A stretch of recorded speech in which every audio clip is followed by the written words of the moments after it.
Millions of people have been subject to an argument. The argument was everywhere, except it wasn't, of course, because arguments tend to have two sides.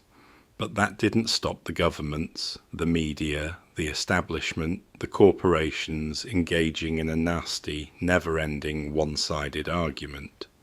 What I mean is that they used the emotional heat of an argument but gave us no opportunity to state an opposing view.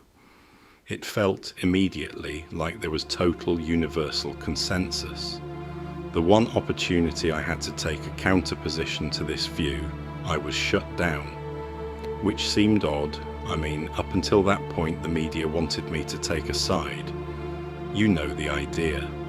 The two sides will be featured in the debate.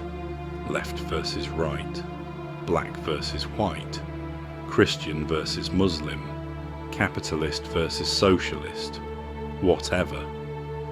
But there was no indication coming from anyone in media circles when they were making their argument that there was anything other than consensus.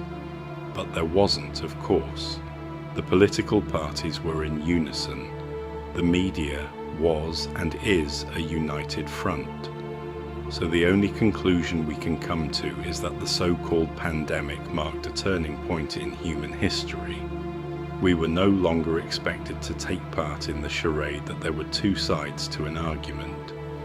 In that respect, we entered a new era for humanity when debate was no longer permitted.